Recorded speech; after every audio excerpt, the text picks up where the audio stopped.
ሆሳዕና ማለት አሁን አድነኝ ማለት ነው። እስኪ አሁን አድነኝ በሉ በሉ ንገሩ። አንድም ሆሳዕና ለወልደ ዳዊት ማለት የዳዊት ልጅ ሆይ ማረኝ ማለት ነው። እስኪ በሉ የዳዊት ልጅ ሆይ ማረኝ ማለት ነው። እግዚአብሔር ሁላችንን የሚማረን። ዛሬ ሁለት ዕውሮች ክርስቶስ በዚህ ያለፈ ሲሏቸው የዳዊት ልጅ ሆይ ማረኝ፣ የዳዊት ልጅ ሆይ ማረኝ እያሉ ጸልየው ይጮው ነበረ። ሰዎች ደግሞ ኧረ ዝም በሉ እናንተ ዝም በሉ መንገዱን ሄዱበት እያሉ የሚከለክሉ ሰዎች ነበሩ። አትጥሩት ረፍዶበታል እያሉ የዳዊት ልጅ ሆይ ማረኝ እያሉ ድምፅ ጨምሮ ይጮኻሉ። ዓይናቸውን አበራላቸው። በዛሬው ቀን ሆሳዕና የሚል ቃል ጠርቶ ዓይናቸውን ፈወሰላቸው። ዕውር ማለት ቤተ ክርስቲያን ውስጥ እየኖረ ልቡ የታወረ ክርስቲያን ነው። የዳዊት ልጅ ሆይ ማረኝ ማለት እግዚኦ መሐረነ ክርስቶስ ብሎ መጸለይ አለበት። ዝም በል የሚሉት ደግሞ አትጸልይ የሚሉ አጋንንት ናቸው። ጸሎት አቋርጥ የሚሉ ማለት ነው። ተኛ የሚሉ ተኛ ትዝ ብለህ ተኛ የሚሉ እነዚህ ናቸው ማለት ነው። እነዚያን አልፎ ከጮኸ ክርስቶስ ዓይኑን ያበራለታል ማለት የልቡ ዓይን ይበራለታል። ሰው ዓይኑ ሲገለጥ ፀሐይን፣ ጨረቃን፣ ከዋክብትን ያያል። ፀሐይ ክርስቶስ፣ ጨረቃ ቤተ ክርስቲያን። ጨረቃ ብርሃኗን ከፀሐይ እንደምታገኝ የቤተ ክርስቲያን ብርሃን ክርስቶስ ስለሆነ ከዋክብትን እንደማየት በቤተ ክርስቲያን የሚኖሩ ሰማዕታት ይገለጡለታል። ክብራቸው ይገለጥለታል። የእነሱን በረከት ያገኛል። ሁላችንም ዕውራን ነን። ሁላችንም ልባችን የታወረን ነው። አንድ ጊዜ ሆሳዕና ለወልደ ዳዊት እንበል በሉ። ሆሳዕና በአርያም የዳዊት ልጅ ሆይ ማረኝ። ድገሙት። የዳዊት ልጅ ሆይ ማረኝ። የዳዊት ልጅ ሆይ ሁላችንንም ይማረን። ጸሎት መጸለይ ቢያቅታችሁ እንኳን ሌሊት ተነስታችሁ መኪናም ውስጥ ስትሳፈሩ፣ ቢሮም ስትገቡ፣ መንገድ ለመንገድም ስትሄዱ በህሊናችሁ ይችን ጸሎት በሏል። እስኪ የዳዊት ልጅ ሆይ ማረኝ በሉ። ዳዊት ልጅ ሆይ ስትሉ አጋንንት ይርቃል። ሌላው ቀርቶ የሆነ ሰውዬ እዚያ እየፎከረ ሲመጣ አፋችሁን ገጥማችሁ 3 ጊዜ እንኳን የዳዊት ልጅ ሆይ ማረኝ፣ የእግዚአብሔር ልጅ የጌታዬ ኢየሱስ ክርስቶስ ሆይ ማረኝ ካላችሁ ያ ሰው መልሶ አፍሮ ይመለሳል። አባቶቻችን መነኮሳት ለዚህ ነው ምን የናፈቃችሁ ዘመድ ቢሆን ዝም ብላችሁ ሄዳችሁ አትገናኙት። መጀመሪያ አንድ አቡነ ዘበሰማያት ደግማችሁ ነው መሳሳብ። ከርሞ ዞት የመጣውን አታውቀውም ይላል። አንድም እኛ ጋር የቀረበ ነው የማናውቀው በሰውየው እንዳታልፈው ማለት። ስለዚህ አሁን በገዳማት መነኮሳት ሲገናኙ ምን ይላሉ? እዚያና እዚያ ምን ቢነፋፈቁ አንዱ እዚያ ይቆማል፣ አንዱ ይቆማል። ወንጌል ይጸልያሉ። እዚህ ላይ ቆሙ ኋላ ይስታሰማሉ።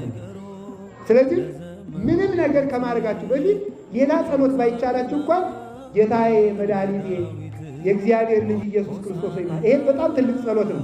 ሆሳዕና ለወልደ ዳዊት ሆሳዕና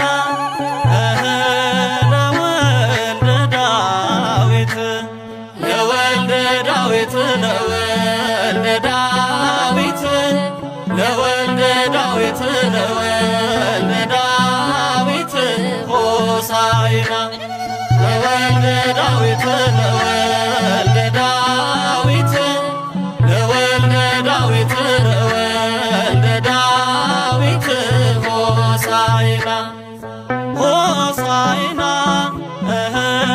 ለወልደ ዳዊት ሆሳዕና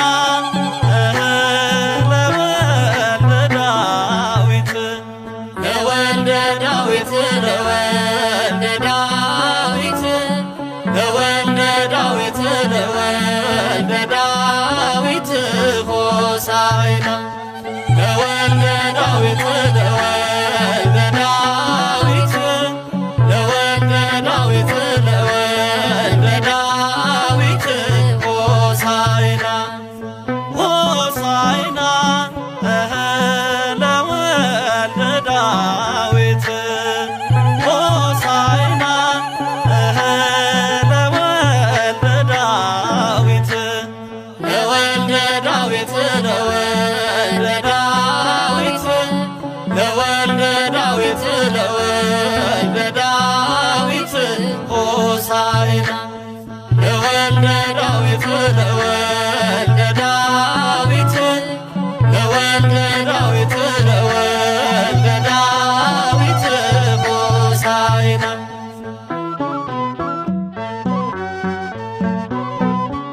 ሆሳዕና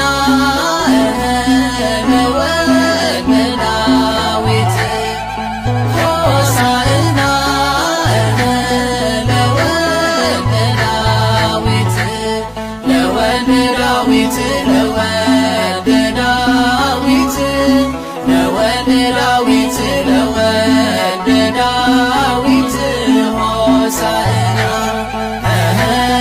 ለወልደ ዳዊት ለወልደ ዳዊት ለወልደ ዳዊት ለወልደ ዳዊት ሆሳዕና